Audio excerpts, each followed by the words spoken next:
Well, I was wondering what Vince was saying about Hitler, Mussolini. They're dead. We know they're dead. And I figure I don't want them to, come back again. How do we keep them down there? Let that which they were, which touched you so negatively, yes, serve as a catalyst to make you make stronger statements of desire, statements of upliftment. I am wanting man to be humane to man. I am wanting us to get along. I'm wanting us to see our positive aspects. I'm wanting us to see that at the core we're all same and stop squabbling over the peripheral differences. You see, it's interesting that you brought up these two statements close together, because it is the religious indoctrination of heaven and hell that is at the root of every war that has ever taken place upon your planet. And all political leaders rise up in response to these religious beliefs. My God is better than your God, and therefore we've got to kill all of you so that you don't get out of hand. You're like the Texas fire ants. If we let you run rampant, you will eventually take over the earth, is the way they are believing about it. And so, as one religious organization after another spews their venom at the other, they all get more negatively focused, and they all become more of the very thing that they hate and push against. If you are not wanting to perpetuate or bring forth another Hitler, then don't talk about him from your place of lack. Don't feel the disgust of him. Don't feel the anger that you feel toward him. Don't continue to regurgitate the episode. Don't watch movie after movie, year after year, of the plight of those people and what they experienced. Don't continue to regurgitate all of it, but feel it, poke at it, feel it strongly, and then say, what? We saw Esther. It was an interesting thing watching this take place within her, because Esther has never paid much attention to history. Her inner being, right from the beginning of her life experience, guided her more toward the now.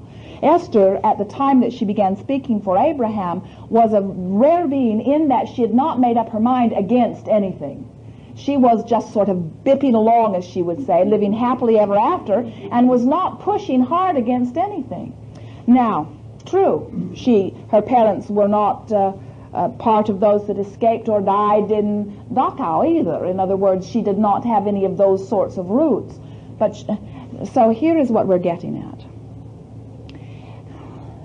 As you are here in your now physically focused, and you are entertaining thoughts that are brought to you by all sorts of influence, and you feel the negativity of it, that's the place to say, oh, I'm adding power to something that is of not value. What is it that I want from this? Jerry and Esther don't go to many movies. They watch more now that they are in so many hotel rooms, because the movies come right into the room. But there was a friend in the city of Dallas that was forever wanting them to go to a movie, and so she talked them to go in to see Dances with Wolves, a movie that was acclaimed by so many to be so wonderful. And as Esther came out of the theater, she was vibrating at a new low for Esther. She had not felt such sadness or such disconnectedness in years. As she watched hour after hour of man's inhumanity to man, which is so opposite of that which Esther and all of you are about, as you have come forth to uplift, not to deflate, that Esther could barely catch her breath. And as she went to her bed that night, she cried as she went to sleep, as she realized how rotten so many have been to so many. She awakened in the morning, she felt much better, because as she slumbered, she didn't think. As she slumbered, she reemerged into the essence of her inner being. We'll wait.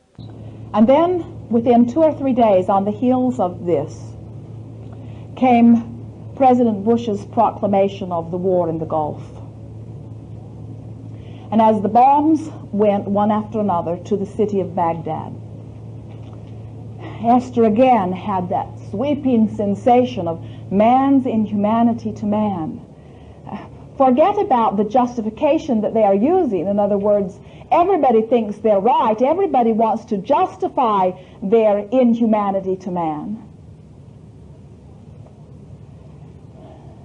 Esther thought she would not live through what she was feeling about that. The disconnection was so strong.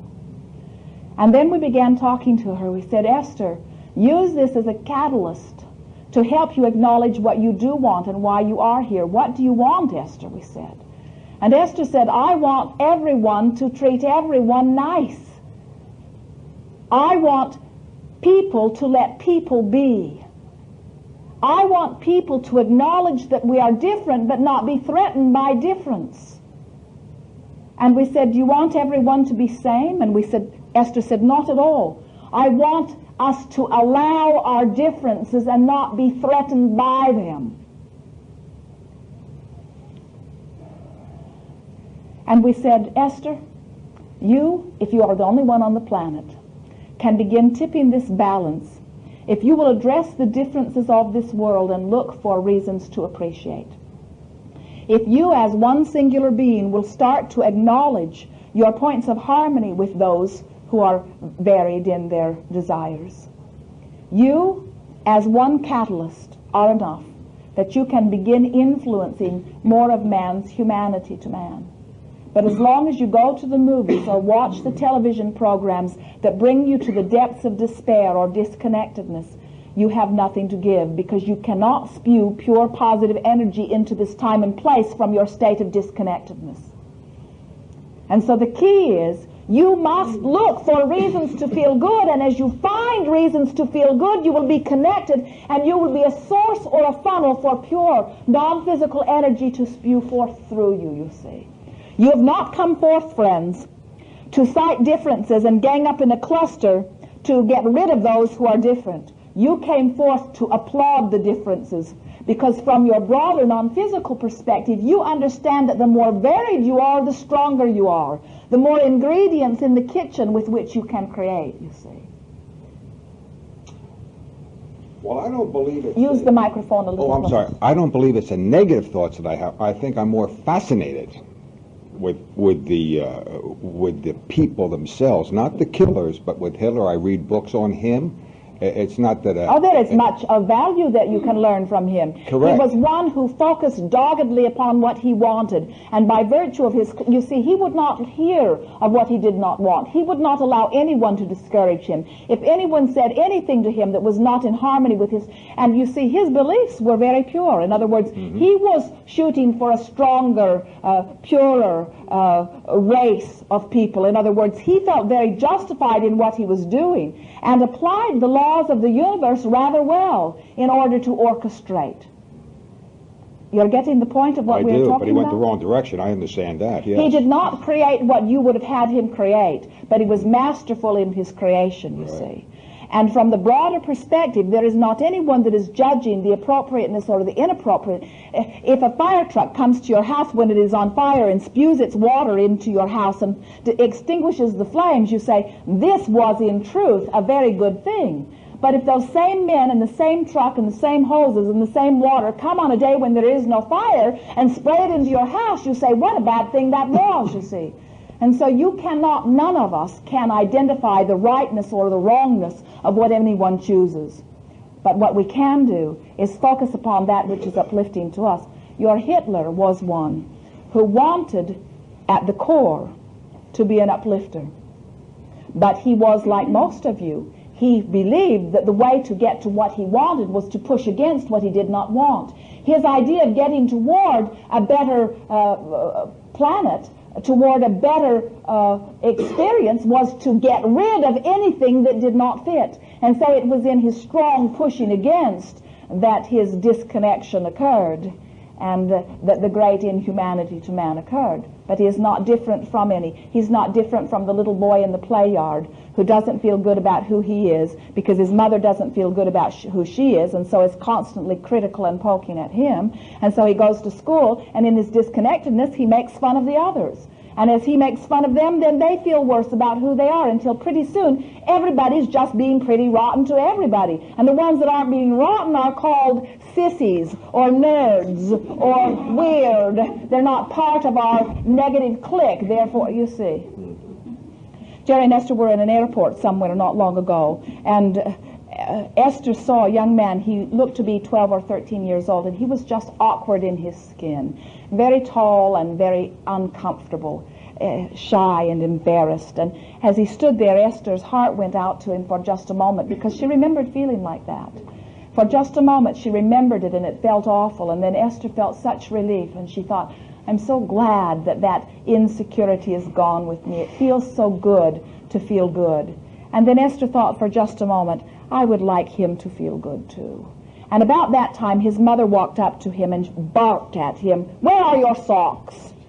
And they were right where everybody knew they were. They were down in his shoes. And so he sort of awkwardly is reaching down, embarrassed now because others are looking, and pulling his socks up, hating his mother and hating himself as he is doing it, and embarrassed about being alive. And Esther walked over and whispered so that both of them could hear. You just watch, she said to his mother. When he grows up, he will look just like David Letterman. Because as Esther looked at him, she decided that he looked just like David Letterman must have looked when he was that age. Same characteristics, just younger and less secure. His mother looked at him and looked at Esther and looked at him and looked at Esther, and then the corners of her mouth turned up for the first time in 20 years. As she saw her son in a way she had not seen him before. Someone to be appreciated, at least for a moment. They were only around in that area for a few minutes, but as Esther was leaving, she looked back over her shoulder and saw the vibration between the two of them changed. Now, Esther is not wanting to take credit for a life-changing experience, and yet she was part of a life-changing experience. In other words, that young man and his mother will never feel quite the same as they did before. They are vibrationally changed by someone else's perspective, coming from a place of connectedness and wanting to be of value, you see. It is not just in your face-to-face interaction that you make this world a better place. But whenever you look for reasons to praise or uplift, you spew pure positive energy. You create thought forms. You set things into motion that later others who think about them add to them, and others add to them, and others add to them, until from your broader perspective you say, indeed, this is a job well done. Things are coming together very nicely and in perfect order. And every little part of it you play, you get those goosebumps. Every time you appreciate, you get those goosebumps. Every time you participate in the upliftment of this time or place, you get those goosebumps, that confirmation that yes, you are making the difference, you see. Your name may not ever be on a plaque or on a statue. They may not speak about you in terms of who you are in the years to come. But that which you are will never be unimportant or unnoticed by broader perspective. It is critical, it is valuable, and it is happening in every day of your experience. And you can tell by the way you feel what your contribution is, whether you are in the heaven or the hell in your contribution, you see. Good time for segment of eating. We're having a very good time with you. It is delightful for us to come together with a clump of clear-minded beings who are wanting. Much is before us. There is great love here for you. We are complete. They are having such a good time.